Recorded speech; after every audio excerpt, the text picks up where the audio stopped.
আধার ওই কবরে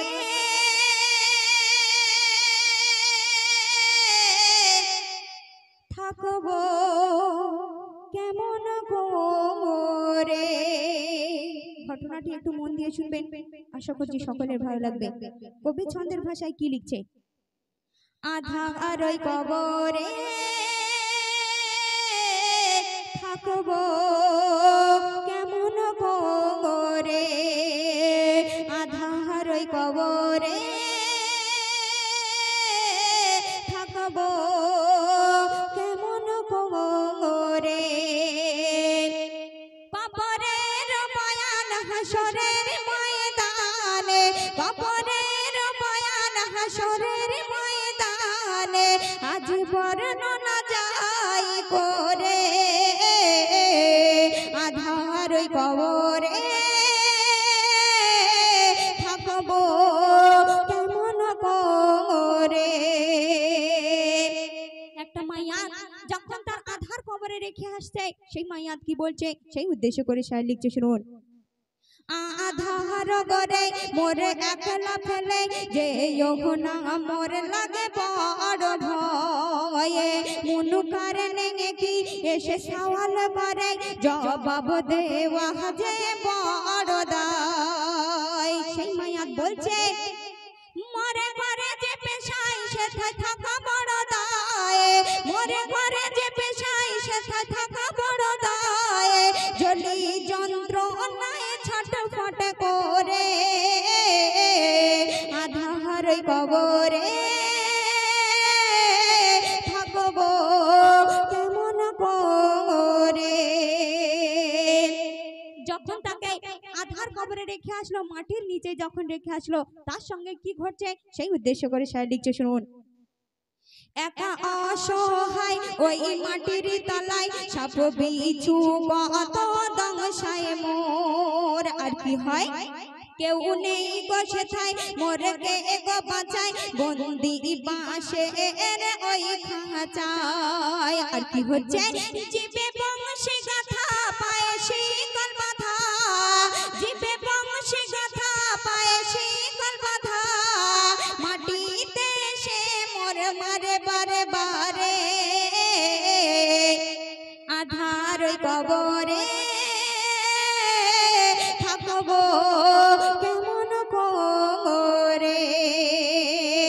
যখন ওই মাইয়াকে কাল কিয়ামতের দিনে আল্লাহ পাক যখন তার বিচার করবে, বিচার করতে করতে করতে করতে দেখা যাবে একটি নেকি কম পড়ে গিয়েছে। সেই ছেলেটিকে ডেকে বলবে, তুমি ওই পৃথিবীর বুকে তুমি বিবি বাচ্চা বাপ মা ভাই বোনের জন্য অনেক কষ্ট করেছো, অনেক মেহনত করেছো তাদের মুখে আহার জোগানোর জন্য। তুমি আজকের যাও তাদের কাছে গিয়ে যদি একটা নেকি আনতে পারো তাহলে তুমি জান্নাতে যেতে পারবে। তো তারপরে কি ঘটছে শুনবেন। সে সর্বপ্রথম তার বিবির কথা যখন মনে পড়লো, সেই বিবির কাছে গিয়ে কি বলছে সেই উদ্দেশ্য করে শায়র লিখছে, শুনুন।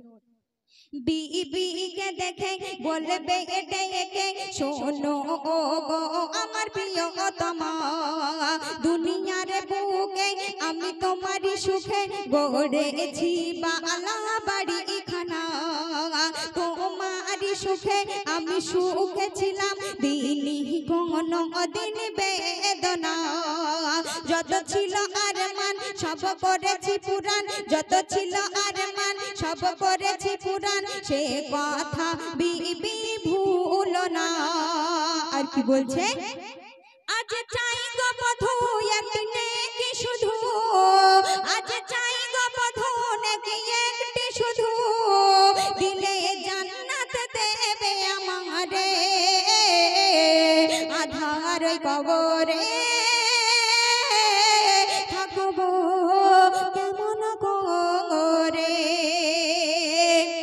সে তার বিবিকে গিয়ে বলছে, ওই দুনিয়ার বুকে তুমি যা চেয়েছো আমি তোমার জন্য সব কিছু করেছি, কোনোদিন তোমার বাধা দিইনি।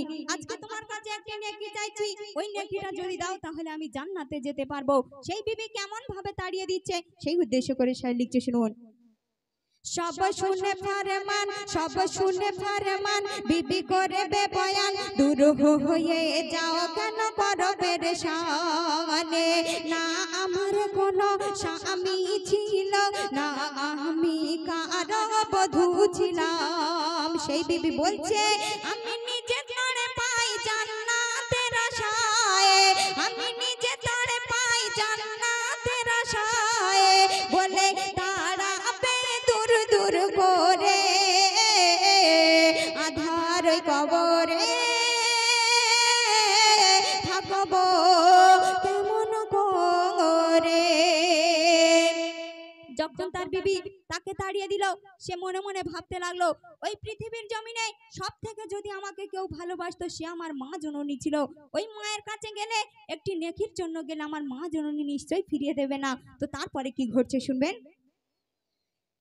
অবশেষে এসে হায় দুঃখিনী বেশে মায়ের কাছে বলবে কাহিনী দুনিয়ার বুকে আমি সন্তান ছিলাম তুমি ছিলে আমার জননী আজ হাসর দিনে পড়বে কি মনে সেই পুরাণ কথা করো স্মরণ আগুনের ছিটে মোরে লাগলে গায়ে কেঁদে উঠতো মাগো তোমার নয়নে ওই দুনিয়ার বুকে যদি আমার গায়ে এক ফোঁটা আগুনের ছিটে লাগতো মাগো আমার থেকে তুমি সব থেকে বেশি কষ্ট পেতে মা আজকে একটা নেকির বিনে নেকির কমের জন্য আমি জাহান্নামের আগুনে জ্বলবো মা তুমি কেমন করে সহ্য করবে। তো সেই মা জননী কি বলছে শুনবেন।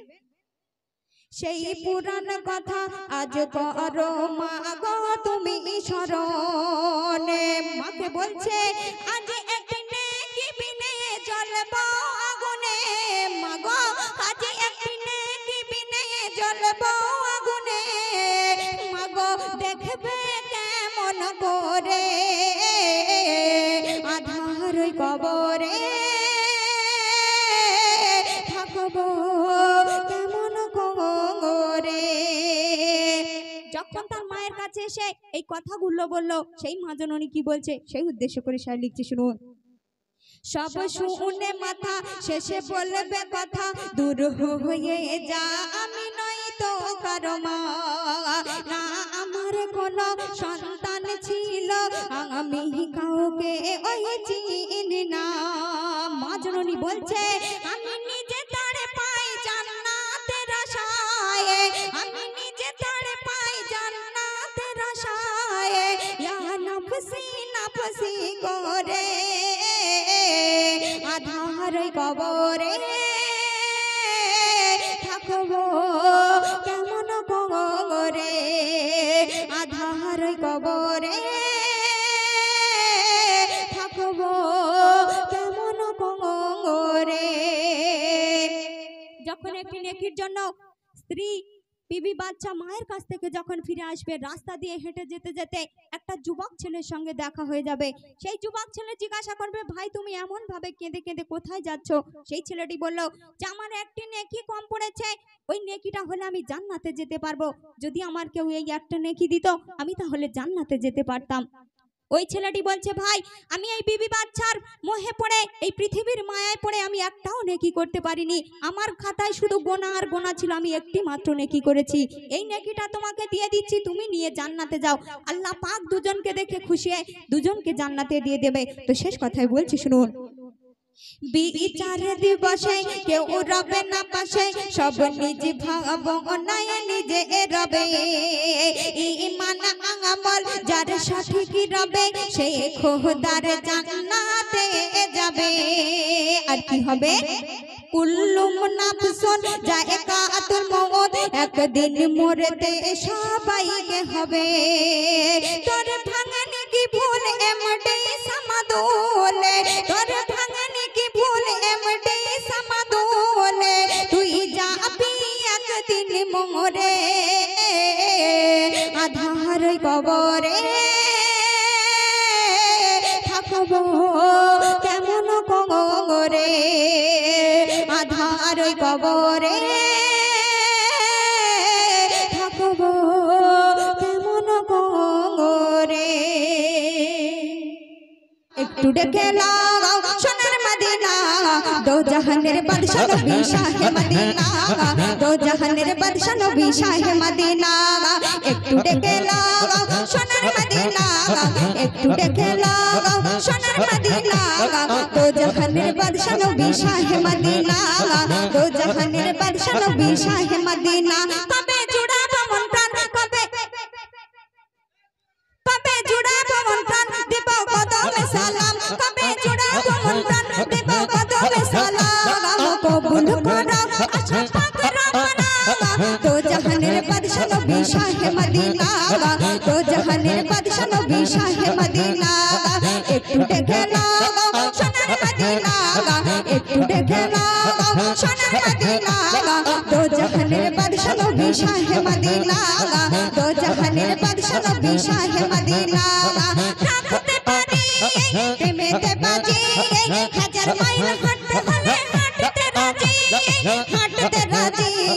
রাখতে পারি প্রেমেতে বাজি হাজার মাইল হাঁটতে হলে হাঁটতে রাজি চারিদিকে ঘুরে ফিরে পথ মেলে না চারিদিকে ঘুরে ফিরে পথ মেলে না তো জাহানের বাদশা নবী শাহ মদিনা তো জাহানের বাদশা নবী শাহ মদিনা একটু ডেকে লাগাও সোনার মদিনা একটু ডেকে লাগাও সোনার মদিনা दो जहानेर बादशाह नबी शाह मदीना दो जहानेर बादशाह नबी शाह मदीना कबे जुड़ाबो मन प्राण देब कदमे सालाम कबे जुड़ाबो मन प्राण देब कदमे सालाम कबूल करो आशा पाक रब्बाना दो जहानेर बादशाह नबी शाह मदीना दो जहानेर बादशाह नबी शाह मदीना दो जहानेर बादशाह नबी शाह मदीना সবাই ভরে গেছে দেখো মাস্টার।